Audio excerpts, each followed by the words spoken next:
J'ai vu le 4e épisode du Faucon et du Soldat de l'Hiver et je prends toujours ce plaisir hebdomadaire à découvrir chaque nouvel épisode.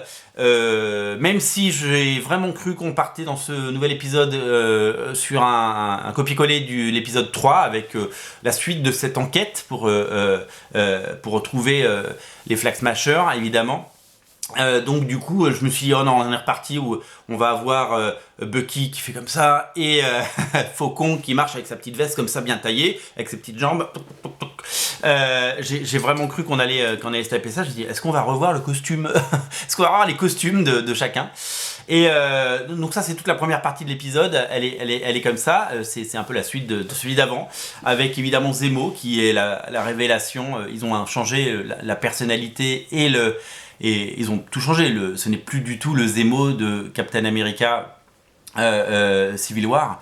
C'est un nouveau Zemo upgradé et sympathique. Enfin voilà, c'est drôle parce que j'ai vu un mème, enfin les blagues qu'on trouve sur internet où il y a marqué le Faucon et le Soldat d'Hiver et en dessous il y a marqué et Zemo et Sharon. Enfin voilà, du coup parce que c'est un trio voire un quatuor aujourd'hui, même si Sharon n'a pas un grand rôle. Zemo fait vraiment partie aujourd'hui du paysage et il fait le succès de cette série, je pense, parce que le personnage est vraiment chouette sans être ridicule. Ça aurait pu être ridicule, ça ne l'est pas. En tout cas, voilà, peut-être que certains trouvent que le personnage est dénaturé ou faux. Moi je trouve qu'il est juste et qu'il a sa place parce qu'il est bien écrit et notamment vous l'avez vu cette scène dans l'épisode 3 où il danse comme ça, il fait des moves, c'est absolument génial parce que c'est à la fois inattendu et complètement what the fuck, et ça j'ai trouvé ça vraiment chouette. Et d'ailleurs vous avez peut-être vu que sur sa chaîne YouTube Disney Plus a mis une version longue, une version d'1 heure de la danse de Zemo,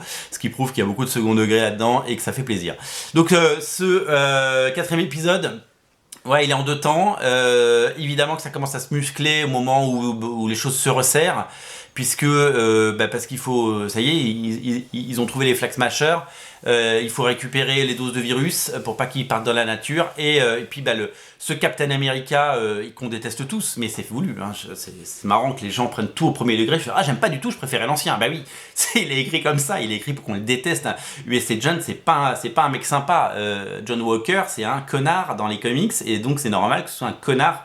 Voilà, il ne représente pas du tout le drapeau, il représente pas du tout le symbole de Captain America et c'est l'antithèse de Steve Rogers. Donc évidemment il a été écrit comme ça, donc c'est fait exprès qu'on le déteste. Donc voilà, ne dites pas ouais Marvel a dénaturé Captain America. Non, ils ont juste créé un monstre et on le voit à la fin de l'épisode 4. Je vous en dis pas plus. C'est un épisode donc qui avance bien, qui fait bien avancer la série. Il y aura que 6 épisodes, hein, donc on a fait les 2 tiers du chemin. Donc c'est normal qu'on avance. Finalement, on a l'impression que le Faucon et le Soldat de l'Hiver sont là pour faire passer les places. C'est-à-dire que ils avancent, ils marchent, ils marchent beaucoup. Et on se croirait dans le Seigneur des Anneaux, dis donc. Et donc du coup, ils avancent, et puis c'est eux qui font avancer l'histoire. Et c'est surtout l'histoire des Flag Smashers, c'est surtout l'histoire du nouveau Captain America et de Zemo finalement. On a plus envie de savoir ce qui va se passer avec eux que voilà. Mais peut-être qu'on aura des grosses scènes épiques avec eux plus tard et que ils sont en train de faire monter la mayonnaise dans le bol. Voilà. J'ai bien aimé la façon dont était rythmée la série et la façon dont elle avançait. C'est hyper efficace. C'est toujours un plaisir de voir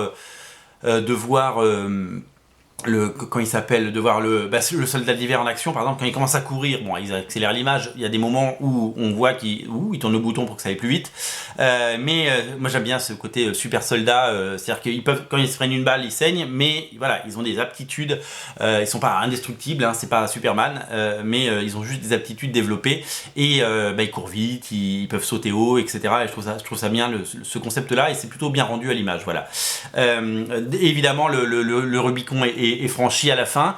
Alors c'est assez étonnant, hein. On peut se poser la question ce nouveau Captain America franchit la ligne rouge. Les scènes de fin sont assez marquantes. D'ailleurs, je pense qu'il va pas s'en sortir indemne dans le prochain épisode, puisque tout le monde a filmé avec son téléphone portable. C'est assez, voilà, il y a très rarement du sang chez Marvel, et là il y a clairement du sang. On passe un cap. C'est pas du sang numérique, quoi. Enfin, c'est pas du vrai sang non plus. Ils ont pas tué, ils ont pas sacrifié quelqu'un. Non, l'image est assez marquante quand même. C'est assez marquant. J'ai vu l'épisode 24 heures après tout le monde. J'ai eu la chance de pas me le faire spoiler parce que j'ai vu que depuis ce matin, il y avait beaucoup de gens qui postaient des images en mode je suis choqué. Mais c'est fait pour être choquant. Donc c'est choquant. Mais en tout cas, c'est bien mené. Une très bonne série pour le moment. Je prends beaucoup de plaisir à la regarder. J'espère que vous aussi. Elle est disponible sur Disney+. Et voilà, et moi je me régale à la regarder parce que c'est ma petite dose hebdomadaire de Marvel Studios. En plus de tous les comics que je lis, je me régale avec évidemment cette série. Voilà, c'est à découvrir sur Disney+. Regardez-la si ce n'est pas déjà fait, bien entendu. Je vous invite à lire des comics sur le Faucon, sur le soldat de l'hiver. Je vous mets les liens dans le descriptif de la vidéo. Si vous cliquez, eh bien vous tombez sur Original Comics et bien entendu, vaut mieux les prendre chez nous qu'ailleurs. Salut.